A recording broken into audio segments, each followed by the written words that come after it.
வணக்கம் guys, welcome back. இன்றைக்கி வந்துட்டு குக் பண்ணலாம் அப்படின்னு சொல்லிட்டு பீஃப் வாங்கிட்டு வந்தேன். ஸோ இப்போ ரீசெண்ட் டைமில் வந்துட்டு எனக்கு பீஃப் வந்துட்டு டிஃப்ரெண்ட்டாக வந்துட்டு குக் பண்ணுறது வந்துட்டு ரொம்பவே பிடிச்சிருக்குது.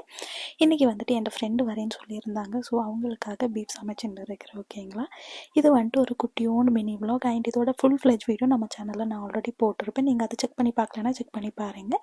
அண்ட் இன்றைக்கி கம்ப்ளீட்டாக வந்துட்டு நான் டியூட்டி முடிச்சு வந்ததுக்கு பிறகு தான் சமைக்க ஆரம்பித்தேன். இதோட ரெசிபி வேணும்னா அண்ட் நான் சமைச்ச பீஃப் வந்துட்டு செம்மையாக இருந்துச்சுன்னு எல்லாருமே காம்ப்ளிமெண்ட் பண்ணாங்க. ஸோ உங்களுக்கு அதோட ரெசிபி வேணும்னா நீங்கள் தாராளமாக காமெண்ட் செக்ஷனில் தெரிவிங்க, நான் உங்களுக்காக அதை போட்டு விட்டுறேன். அண்ட் இந்த மிளகாத்தூள் வந்துட்டு எனக்கு அம்மா வந்துட்டு வீட்டில் அம்மாவே ஃப்ரெஷ்ஷாக செஞ்சு தந்தது. அண்ட் கம்ப்ளீட் வீடியோ நான் வந்துட்டு எடுக்க மறந்துட்டு இவ்வளோ தான் இருக்குது. அடுத்த வீடியோவில் பார்க்குறேன். பாய்.